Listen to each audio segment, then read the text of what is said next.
大家好，欢迎来到瑞的频道。如果问一个老上海或者常来上海的游客，上海最火的打卡地是哪里？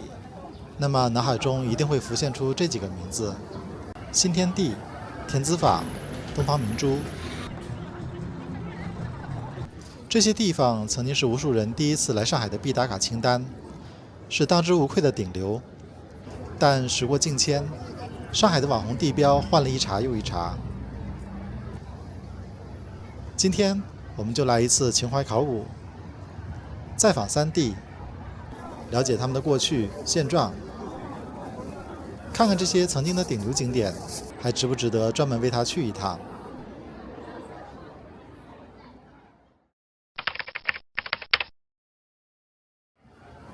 第一站，我们来到新天地。新天地是以石库门建筑旧区为基础改造成的休闲步行街，它保留了上海20世纪初特色的石库门建筑，并在商业项目中注入风尚元素，糅合城市文化与现代特色及配套设施为一体，集餐饮、购物、演艺功能于一体，代表了一种慢生活和中西合璧的都市情调。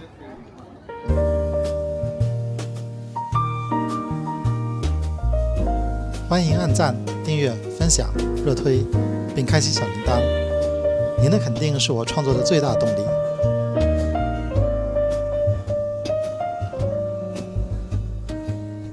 2000年初开业时，新天地无疑是上海时尚、小资和高端消费的代名词。它是上海滩精英、海归和外籍人士的社交中心。在这里喝一杯下午茶，在露天雅座吃一顿西餐，是当年最洋气的事情之一。说它是上海小资文化的发源地，一点也不为过。许多国际品牌发布会、时尚秀都选择在这里举行，是外国人来上海教科书般的必到景点。一到晚上，沿街的露天酒吧座无虚席，人声鼎沸，是上海夜晚最璀璨的焦点之一。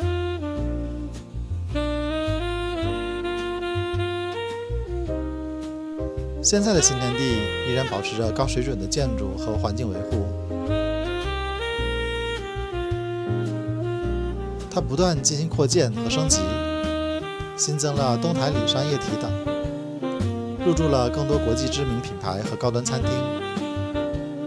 附近的大韩民国临时政府旧址也成为了众多韩国游客到上海必打卡地之一，使得新天地仍有很高的人气。但随着上海其他新兴商业区如武康路、思南公馆的崛起，它的独特性有所下降，它的客群更趋于稳定化，高端商务和游客依然是主力，但对于追求新潮的年轻人来说，吸引力被分摊了。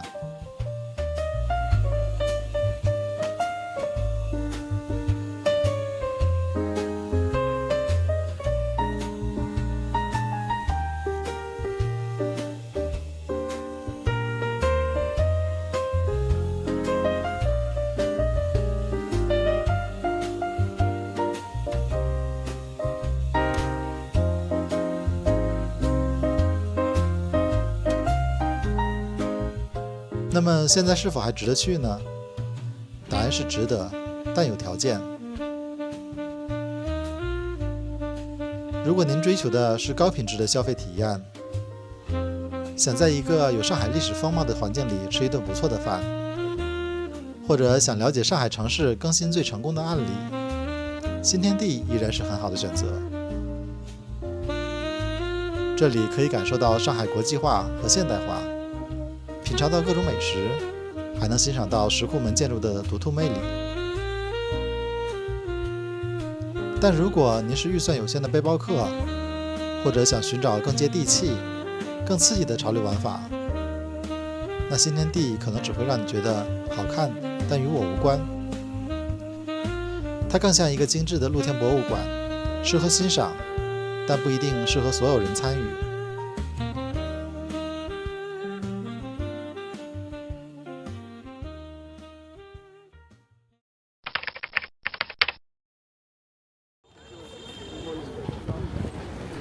第二站，我们来到田子坊。田子坊原是上海典型老式里弄，因画家陈逸飞的工作室进驻而逐渐出名。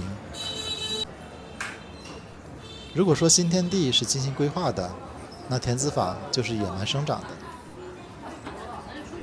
它由上海特有的石库门里弄改造而成，但走的是完全不同的路线。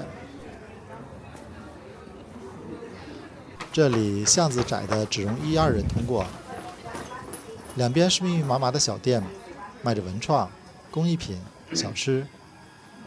楼上可能还住着本地居民。那种市井烟火气与商业喧嚣的混杂，是它最大的特色。2010年前后，田子坊是文艺青年和摄影爱好者的朝圣地。它代表了接地气的艺术家精神，是寻找灵感和个性小店的首选。狭窄曲折的弄堂，头顶密布的电线，以及藏在深处的小店，这种迷宫式的探险体验吸引了大量中外游客。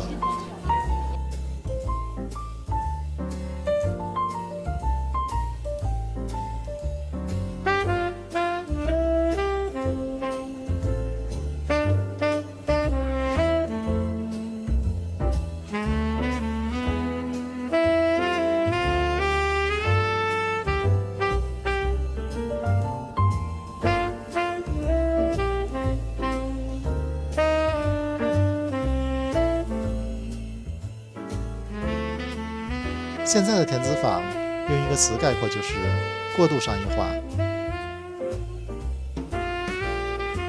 随着名气暴涨，同质化的义乌小商品和劣质餐饮大量涌入，挤占了原本的艺术空间。文艺气息被商业气息稀释，原创小店被同质化的旅游纪念品店取代。人挤人是常态，体验感大打折扣。它依然热闹，但这种热闹更像是一个为游客准备的、略显疲惫的主题公园。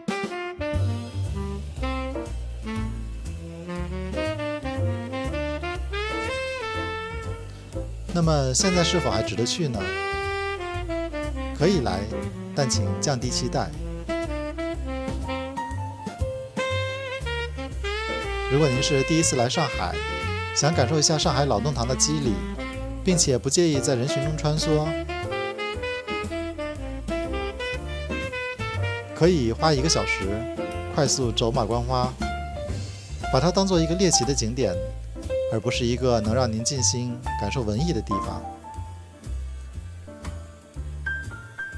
但如果你讨厌人山人海，追求深度体验，那现在的田子坊可能会让你失望。它的灵魂已经被淹没在叫卖声和人流里了。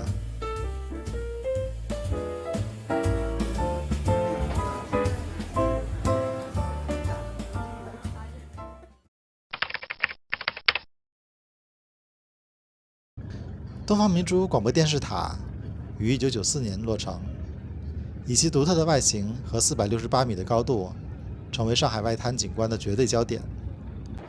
无需过多介绍，它就是上海最经典、最无可替代的城市地标。即使现在有了上海中心、环球金融中心这些后起之秀，但那个大猪小猪落玉盘的形象，早已深深刻在全世界对上海的印象里。进入东方明珠，不仅可以登高远眺黄浦江两岸美景，塔内还拥有太空舱、旋转餐厅、上海城市历史发展陈列馆等设施。比起其他登高观景的景点来说，游玩体验更加丰富。有关东方明珠的内容，大家可以参考之前的影片。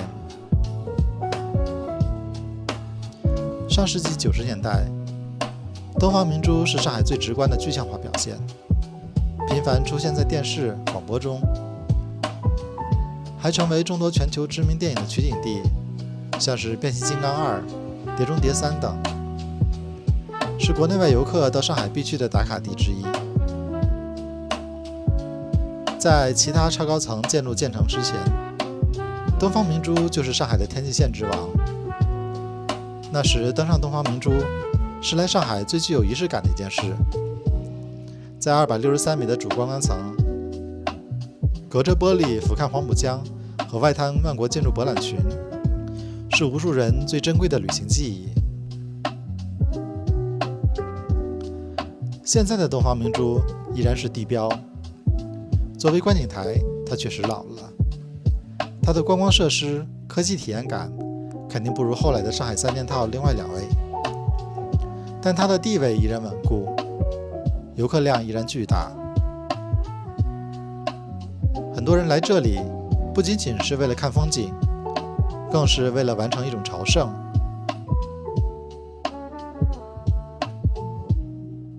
那么现在是否还值得去呢？答案是非常值得。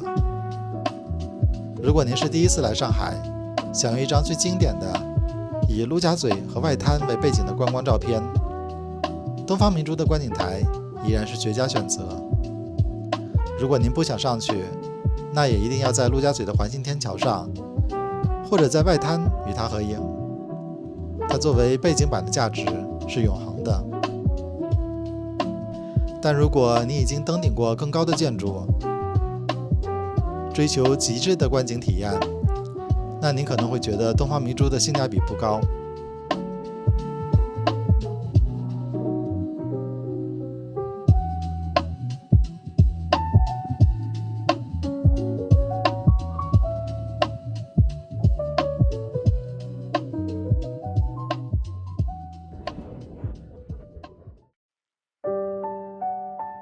回到我们最初的问题，这些曾经的顶流现在还值得去吗？他们从未过时，只是扮演的角色变了。新天地从潮流先锋变成了品质生活的标杆，田子坊从文艺圣地变成了体验市井喧嚣的旅游集市，东方明珠从唯一的观景选择变成了必须合影的城市图腾。他们不再是探索上海唯一的答案，但却是理解上海过去与现在不可或缺的拼图。下次来上海，您会选择把时间留给谁呢？是精致的新天地，是喧嚣的田子坊，还是经典的东方明珠？请留言告诉我您的想法。如果喜欢这期影片，别忘了按赞订阅。我们下期再见。